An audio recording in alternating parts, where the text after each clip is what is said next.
இன்றைக்கி நம்ம பார்க்க போகிற தலைப்பு என்ன அப்படிங்கிறதுக்கு முன்னாடி, ஒவ்வொரு மூலையிலையுமே இன்றைக்கி உலகத்தில் நம்ம பேசிகிட்டு இருக்கக்கூடிய ஒரு வார்த்தை, பயப்படுற ஒரு வார்த்தை கொரோனா தான். கொரோனா இருக்கா இல்லையா அப்படிங்கிறது ஒரு பெரிய கேள்விக்குறி, சர்ச்சையாகவே இருக்குது. நான் ஒரு சின்ன விஷயத்தை மட்டும் பகிர்ந்துக்கிறேன். நீங்கள் ஒரு விஷயத்தை இருக்குன்னு நம்புனீங்கன்னா அது கண்டிப்பாக இருக்குது, இல்லைன்னு நினச்சிட்டிங்கன்னா அது கண்டிப்பாக இல்லை. இது ஒரு சாதாரண வைரஸ் தான். நீங்கள் ரொம்ப எக்ஸாஜரேட் பண்ணி இன்றைக்கி நம்ம மீடியாவில் காட்டுறாங்க, பயப்பட வேண்டாம். இதை பற்றி தனியாக நம்ம இன்னொரு வீடியோவில் பார்க்கலாம். இன்றைக்கி நம்ம பார்க்க போகிறது கொரோனாவுக்கு சம்மந்தமான ஒரு தலைப்பு தான். 2-3 நாளாக நீங்கள் நியூஸில் எல்லோரும் பார்த்துட்ருப்பீங்க. ஆக்சிஜன் டிஃபிஷியன்சி, ஆக்சிஜன் பற்றாக்குறையினால் இத்தனை பேஷண்ட்ஸ் இறந்துட்டாங்க. அதுவும் எஸ்பெஷலாக கோவிடில், இந்த கோவிட் காரணமாக கொரோனா வந்ததுனால நிறைய பேஷண்ட்ஸ் அட்மிட் ஆனதுனால ஆக்சிஜன் பற்றாக்குறை ஆகிடுச்சு அப்படின்னு நியூஸில் 2-3 நாளாக பார்த்துட்ருக்கோம். அதை பற்றி தான் நம்ம இன்றைக்கி வீடியோவில் பார்க்க போகிறோம். நம்ம நாட்டில் பிரச்சனைக்கு தீர்வு கண்டுபிடிக்கிறாங்களோ இல்லையோ அதுக்கு ஒரு பேர் வச்சிடுறாங்கங்க. இப்போ பார்த்தீங்கன்னா இந்த ஆக்சிஜன் பற்றாக்குறைக்கு ஒரு பேர் வச்சுருக்காங்க, ஹாப்பி ஹைப்போக்சியா. அந்த ஹாப்பிங்கிற வார்த்தை எதுக்கு வச்சாங்கன்னு சத்தியமாக தெரியல. சரி, இந்த ஆக்சிஜன் பற்றாக்குறை எஸ்பெஷலி யங்ஸ்டர்ஸ்க்கு நிறையவே வருது. அது மட்டும் இல்லாமல் இதுக்கு சிம்டம்ஸும் கிடையாதுன்னு சொல்கிறாங்க. சரி, தலைப்புக்குள்ளே போகிறதுக்கு முன்னாடி நம்ம ஒரு சின்ன விஷயத்தை பற்றி பேசிடலாம். இந்த இயற்கை, அதாவது காடு மாதிரி இருந்த இந்த இயற்கையை கொஞ்சம் வாழறதுக்கு தகுதியான இடமா மாற்றி நம்ம முன்னோர்கள் எவ்வளோ அழகாக நம்ம இந்த இயற்கையாக நம்ம உள்ளங்கையில் ஒரு கிஃப்டாக கொடுத்துட்டு போயிருக்காங்க. ஆனால் நம்ம என்னங்க பண்ணி வச்சுருக்கோம்? டெக்னாலஜி டெவலப்மெண்ட் அப்படிங்கிற பேரில், நான் டெக்னாலஜிக்கும் டெவலப்மெண்ட்டுக்கும் குறை சொல்லலை நான். ஆனால் எல்லாத்துலேயுமே ஒரு லிமிட் இருக்குது. அந்த லிமிட்டை மீறினதுனால கூட ஒரு வகை காரணமாக இருக்கலாம். அதனால தான் இன்றைக்கி நம்ம எந்த அளவுக்கு வந்திருக்கோன்னா, இந்த நேச்சரையே ஸ்பாயில் பண்ணிட்டோம். இயற்கையை எந்த அளவுக்கு நம்ம கெடுத்து வச்சுருக்கோன்னா, இன்றைக்கி தண்ணியை விலை கொடுத்து வாங்குகிறோம். இது எவ்வளோ கொடுமையான விஷயம். இந்த தண்ணியை விலை கொடுத்து வாங்குறதுக்கு உண்டான காரணங்கள் அப்படின்னு யோசித்து பார்க்கும்போது, மரங்களை வெட்டினதுனா கூட இருக்கலாம், இல்லை நிறைய போர்வெல் போட்டதுனா கூட இருக்கலாம், இல்லை நிறைய பூமிக்கடியில் இருக்கக்கூடிய அந்த நிலத்தடி நீரை ஒரு சில ஃபேக்ட்ரிஸ் எடுக்கிறாங்க. அது நம்ம எல்லாருக்குமே தெரியும். உதாரணத்துக்கு கொக்கோ கோலா. அது மட்டும் இல்லை, டெக்ஸ்டைல் இண்டஸ்ட்ரி நம்ம திருப்பூரில் இருக்க ரொம்ப ஃபேமஸான பனியன் கம்பெனி. திருப்பூரில் இருக்கக்கூடிய டெக்ஸ்டைல் இண்டஸ்ட்ரியோட ஓனர் உண்மையாகவே தமிழ்நாட்டை சேர்ந்தவரா அப்படின்னா அது ஒரு பெரிய கேள்விக்குறி. சத்தியமாக எனக்கு தெரியல. ஆனால் கண்டிப்பாக எனக்கு தெரிஞ்சு அது வெளியில் இருந்தது யாராவது தான் இங்கே டெக்ஸ்டைல் ஆரம்பிச்சிருக்கணும். ஸோ ஒரு சின்ன டிஷர்ட், ஒரு பனியனை தயாரிக்கிறதுக்கு எவ்வளோ அவுன்ஸ் ஆஃப் தண்ணி தேவைப்படுது. அப்போ யோசிச்சு பாருங்கள், அவங்க ஏன் நம்ம நாட்டில் இந்த மாதிரி ஒரு கம்பெனியை ஆரம்பிக்கணும்? இதனால் வேலை வாய்ப்புகள் கிடைக்குது, அது என்னவோ உண்மைதான். ஆனால் நம்ம பேசிக் ரிசோர்ஸ் தண்ணிங்கிற அந்த பொதுவான விஷயம் எந்த அளவுக்கு குறையுது பார்த்திங்களா? சரி, இது ஒரு பெரிய சர்ச்சை தான். இதை நம்ம தனியாக அப்புறமா பேசலாம். ஸோ இந்த மாதிரி ஒரு சில காரணங்களால் இன்றைக்கி நம்ம தண்ணியை பாட்டிலில் அடைச்சி காசுக்காக வாங்கிட்டுருக்கோம். அதுவும் கவர்மெண்ட்டே விற்கிறாங்க. இது எவ்வளோ கொடுமையான விஷயம் பார்த்தீங்களா? சரி, இது இன்றைக்கி நடந்துருச்சு. இன்றைக்கி நம்ம இதை ஃபேஸ் பண்ணிகிட்ருக்கோம். அப்போது இது நடக்கும்போது காற்றையும் காசு கொடுத்து வாங்க மாட்டோன்னு என்னங்க நிச்சயம்? அது கூட நடக்கலாம். ஆச்சரியப்படுறதுக்கு ஒன்றுமே இல்லை. இன்ஃபேக்ட் இப்போ நம்ம ஆக்சிஜனை காசு கொடுத்து வாங்குகிற நிலைமைக்கு வந்துட்டோம். இன்றைக்கி ஆக்சிஜனை கேனில், சிலிண்டரில் பொதுவாக ஆக்சிஜன் சிலிண்டர் எங்கே தேவைப்படும்? ஹாஸ்பிட்டலில் தேவைப்படும். அங்கே உடம்பு நோய் காரணமாக, இல்லை ஒரு சில விஷயத்துக்காக, அங்கே இருக்கக்கூடிய பேஷண்ட்ஸ்க்காக அவங்க பயன்படுத்துவாங்க ஆக்சிஜன். இல்லை ஒரு சில இண்டஸ்ட்ரீஸில், மேனுஃபேக்சரிங் இண்டஸ்ட்ரீஸில் ஆக்சிஜன் பயன்படுத்துவாங்க. ஆனால் இன்றைக்கி அந்த ஆக்சிஜனே ரொம்ப பற்றாக்குறையாக இருக்குது. நிறைய பேஷண்ட்ஸ் அதனால் இறந்துட்டாங்க, ஷார்ட்டேஜாக இருக்குது, கவர்மெண்ட் எதுவும் செய்ய மாட்டாங்களா, அப்படி இப்படி நியூஸில் பயங்கரமாக பேசிகிட்ருக்காங்க. காற்றையும் காசாக்கும் கார்ப்பரேட் அப்படின்னு தான் எனக்கு தோணுது.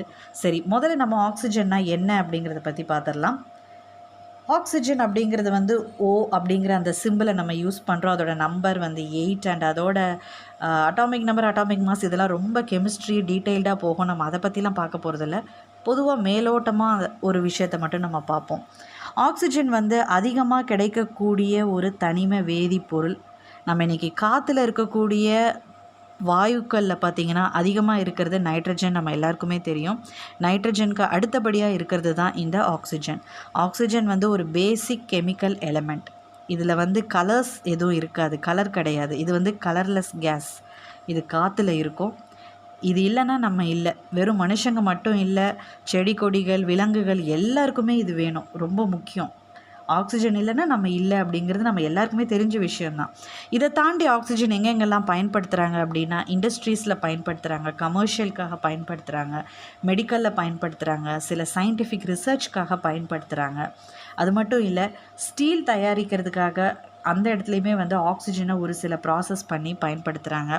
இந்த ஆக்சிஜனை வச்சு வேறு சில பொருட்களும் தயாரிக்கிறாங்க. எக்ஸாம்பிள் அமோனியா, ஆல்கஹால், ஒரு சில பிளாஸ்டிக்ஸும் தயாரிக்கிறாங்க. நான் 2 சின்ன எக்ஸாம்பிள் சொல்கிறேன். அதாவது ஆக்சிஜனை அசிட்டிலனோட சேர்க்கும் போது அதை அதிகமான டெம்பரேச்சரில் நம்ம ஹீட் பண்ணும்போது அதை வச்சு தான் வெல்டிங் பண்ணுறாங்க, மெட்டல் எல்லாம் கட் பண்ணுறாங்க. அதே ஆக்சிஜனை கூலிங் பண்ணும்போது, அதாவது -297 டிகிரி ஃபாரன்ஹீட்டுக்கு கூல் பண்ணும்போது அது வந்து பேல் லிக்விட் எல்லோவாக ப்ளூ கலராக மாறுது. இது வந்து ராக்கெட் ஃபியூவலாக யூஸ் பண்ணுறாங்க. இந்த மாதிரி ஒவ்வொரு பரிமாண வளர்ச்சி வந்து இந்த ஆக்சிஜனில் இருக்குது. அது ஒரு தனி ஸ்டோரியாக போகும். சரி, இந்த ஆக்சிஜனை முத டிஸ்கவர் பண்ணது யார் அப்படின்னா ஜோசப் பிரெஸ்லி. இவர் இங்கிலாந்து நாட்டை சேர்ந்தவர். இவருக்கு அடுத்து வந்தவர் அதை வந்து எக்ஸ்பெரிமெண்ட் பண்ணுறாரு, மேற்கொண்டு அதை எக்ஸ்பெரிமெண்ட் பண்ணுறாரு. அவர் பேர் ஆண்டனி லாவாய்சியர். இவங்க கண்டுபிடிக்கிறாங்க, அதாவது இந்த காற்றுல இருக்கக்கூடிய அதிகமான வாயு பொருள் எது அப்படின்னா ஆக்சிஜன் தான் அப்படின்னு கண்டுபிடிக்கிறாங்க.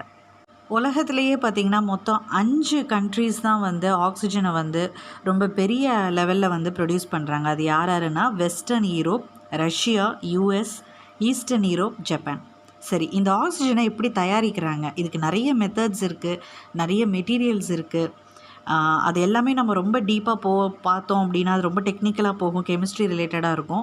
நம்ம அதனால் இப்போ அதை பற்றிலாம் பார்க்க போகிறதில்ல. பொதுவாக வந்து க்ரையோஜெனிக் டிஸ்டிலேஷன் ப்ராசஸ், அப்படி இல்லைன்னா வேக்யூம் ஸ்விங் அப்சார்ப்ஷன் ப்ராசஸ் அப்படின்னு சொல்லுவாங்க.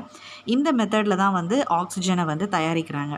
இயற்கையாக ஆக்சிஜனை வந்து தயாரிக்கிறது நம்ம எல்லாருக்குமே தெரியும், ஸ்கூல் டேஸில் படிச்சிருப்போம். ஃபோட்டோசிந்தசிஸ், செடிகள்லாம் பார்த்திங்கன்னா சூரிய வெளிச்சத்தை பயன்படுத்தி கார்பன் டை ஆக்சைடு, அதாவது காற்றுல இருக்கக்கூடிய கார்பன் டை ஆக்சைடை வந்து ஆக்சிஜனாக மாற்றுது.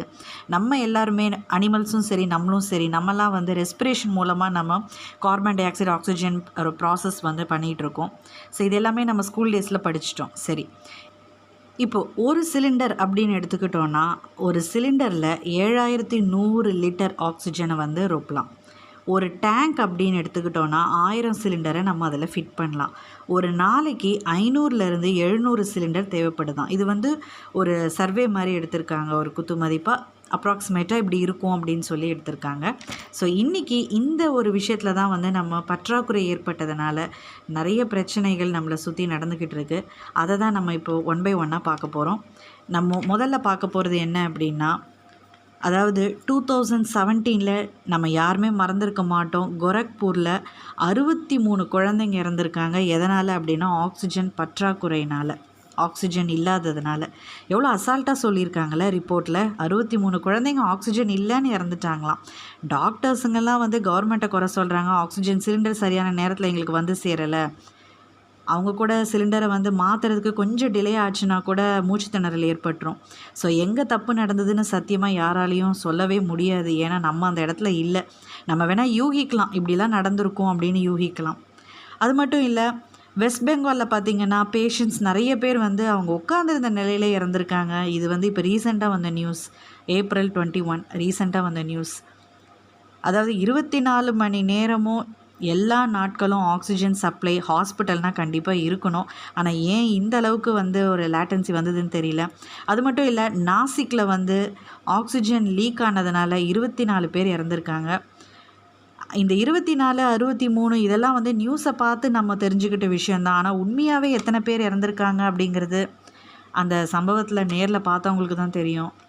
அந்த உண்மையான ரிப்போர்ட் நம்மளுக்கு தெரியாது. நம்ம வந்து ஒரு அப்ராக்சிமேட் நம்பரை தான் நம்ம சொல்லிட்டு ஒவ்வொருத்தருக்கும் நம்ம ஷேர் பண்ணிக்கிட்டு இருக்கோம். சரி, இதை தாண்டி இப்போ டெல்லியில் பார்த்திங்கன்னா ஹாஸ்பிட்டல் ஆக்சிஜன் ஷார்ட்டேஜ்லாம் வந்திருக்கு. அவங்க வந்து கவர்மெண்ட் கிட்ட போய் கேட்குறாங்க, எங்களுக்கு வந்து போதுமான ஆக்சிஜன் இல்லை அப்படின்னு சொல்லி அவங்க முன்வைக்கிறாங்க. இது எல்லாமே நம்ம நியூஸில் இப்போ 1 by 1 பார்த்துட்ருக்கோம். என்கிட்ட இருக்கக்கூடிய என்ன மாதிரி பொதுமக்களுக்கு இருக்கக்கூடிய ஒரு சாதாரண கேள்வி தான், நம்மளுக்கே இவ்வளோ ஆக்சிஜன் தேவைப்படுதே, நம்மளோட பேஷண்ட்ஸ்க்கு, ஹாஸ்பிட்டலில், நம்மளோட இண்டஸ்ட்ரீஸ்க்கு ஒரு வருஷத்துக்கு ஒரு நாளைக்கு இத்தனை ஆக்சிஜன் சிலிண்டர் தேவைப்படுது. ஆனால் நம்ம இந்தியா 9301 மெட்ரிக் டன் ஆக்சிஜனை வந்து அதுவும் எஸ்பெஷலாக ஏப்ரல் 2020 ஜனவரி 2021 வந்து எக்ஸ்போர்ட் பண்ணியிருக்காங்க. இது ஏன்னு சத்தியமாக எனக்கு புரியல. எனக்கு அந்த கேள்விக்கான பதில் கிடைக்கல. நம்மளுக்கே தேவைங்கும் போது நம்ம ஏன் வந்து அவ்வளோ ஆக்சிஜன் டன்ஸை வந்து நம்ம எக்ஸ்போர்ட் பண்ணணும்? சத்தியமாக புரியல. ஆக்சிஜன் வந்து லிக்விட் ஃபார்மில் வந்து அவங்க இண்டஸ்ட்ரியும் சரி மெடிக்கலும் சரி நம்ம யூஸ் பண்ணிகிட்ருக்கோம். ஸோ இந்த அளவுக்கு நம்ம ஏன் எக்ஸ்போர்ட் பண்ணணும்? நம்மளுக்கே தேவை அப்படிங்கும் போது நம்ம ஏன் எக்ஸ்போர்ட் பண்ணணும்? இது ஒரு கேள்வி. இன்னொரு கேள்வி என்ன அப்படின்னு பார்த்தீங்கன்னா, ஆக்சிஜன் டெஃபிஷியன்சி நம்ம இந்தியாவில் மட்டும்தான் இருக்குது அப்படின்னு தான் நம்ம நியூஸில் பார்த்துட்ருக்கோம். ஏன் மற்ற கண்ட்ரீஸ்லலாம் இல்லையா? எனக்கு தெரிஞ்ச எந்த நியூஸ்லையும் நான் கேள்விப்படலை. மற்ற கண்ட்ரீஸில் ஆக்சிஜன் டெஃபிஷியன்சி மாதிரி நம்ம இந்தியாவில் மட்டும்தான் கேள்விப்பட்டுட்ருக்கேன். அது ஏன் அப்படிங்கிறதும் ஒரு கேள்வியாக இருக்குது. அடுத்தது பார்த்திங்கன்னா, ரொம்ப முக்கியமானது, சமீபத்தில் நம்ம எல்லாருமே கேள்விப்பட்டிருப்போம். அமேசானில் வந்து திடீர்னு எந்தவித எதிர்பார்ப்பும் இல்லாமல் சடனாக நடந்துருச்சு ஃபாரஸ்ட் ஃபயர் அப்படின்னு சொல்லி நியூஸில் பார்த்தோம். இது எதனால் நடந்ததுன்னு இப்போ வரைக்கும் சரியான உண்மையான பதில் தெரியல. இது ஒரு பக்கம் கேள்விக்குறியாக இருக்குது. அப்புறம் பார்த்திங்கன்னா, பாம்பே எக்ஸ்சேஞ்ச், அதாவது பாம்பே ஆக்சிஜன் ஸ்டாக் கம்பெனின்னு ஒரு கம்பெனி இருக்குது. அவங்க பார்த்திங்கன்னா 2019 வரைக்கும் அவங்களோட ஸ்டாக் வந்து ரொம்பவே குறைவாக இருந்தது. ஆனால் இன்றைக்கி வந்து அது பயங்கர பீக்கில் இருக்குது. ஷேர் மார்க்கெட் பிஸ்னஸ் பண்ணுறவங்க இன்றைக்கி இதில் பயங்கரமாக இன்வெஸ்ட் பண்ணிட்டு வராங்க. ஏன்னா இவங்க தான் இப்போ நிறைய ஆக்சிஜன் வந்து சப்ளை பண்ணிகிட்ருக்காங்க. இது ஒரு பக்கம் போய்கிட்டு இருக்கு. இன்னொரு கேள்வி என்னென்னா, ரிலையன்ஸ் வந்து நாங்கள் 700 டன் ஃப்ரீ ஆக்சிஜன் தரோம் கவர்மெண்ட்டுக்கு அப்படின்னு சொல்கிறாங்க. ஃப்ரீயாக கிடைக்கக்கூடிய ஆக்சிஜனை அவங்க ஃப்ரீயாக தராங்களாம் அப்படின்றாங்க.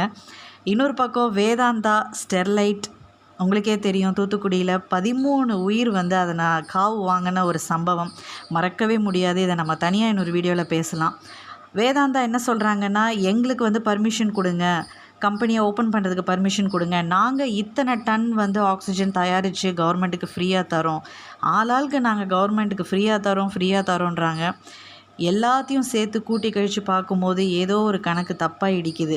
இந்த கொரோனா, இந்த Sterlite, Vedanta, Reliance, oxygen deficiency, மக்கள், என்ன நடக்க போகுதுன்னு சத்தியமாக புரியல. ஆக மொத்தத்தில் ஏதோ ஒன்று நம்மளுக்கு வந்து புலப்படாத ஒரு விஷயம் நம்ம கண்ணு முன்னாடி மறைமுகமாக நடந்துகிட்ருக்கு. அது என்னங்கிறது தெரியல. சரி, ஃப்யூச்சர் எப்படி போக போகுது அப்படின்னா அது ஒரு பெரிய கேள்விக்குறியாக இருக்குது. இன்றைக்கி வந்து நம்ம கேன் வாட்டர் யூஸ் பண்ணுறோம். கேன் வாட்டர் வந்து பெரிய லெவலில் சின்டாக்ஸ் வச்சு கூட யூஸ் பண்ணுற நிலைமைக்கு போயிட்டோம். அந்த மாதிரி தான் இன்றைக்கி நம்ம நிலமை இருக்குது. ஆனால் இந்த நிலமை வந்து ஆக்சிஜன் கேனாவோ இல்லை சின்டாக்ஸ் டேங்க்குக்கு பதிலாக ஆக்சிஜன் டேங்க்கோ வராமல் இருந்தால் சரி. அதுக்காக நம்ம எல்லோரும் சேர்ந்து ப்ரே பண்ணிப்போம். சரி நண்பர்களே, நம்ம என்ன செய்யலாம்? நம்மளால் முடிஞ்சது என்ன செய்யலாம்?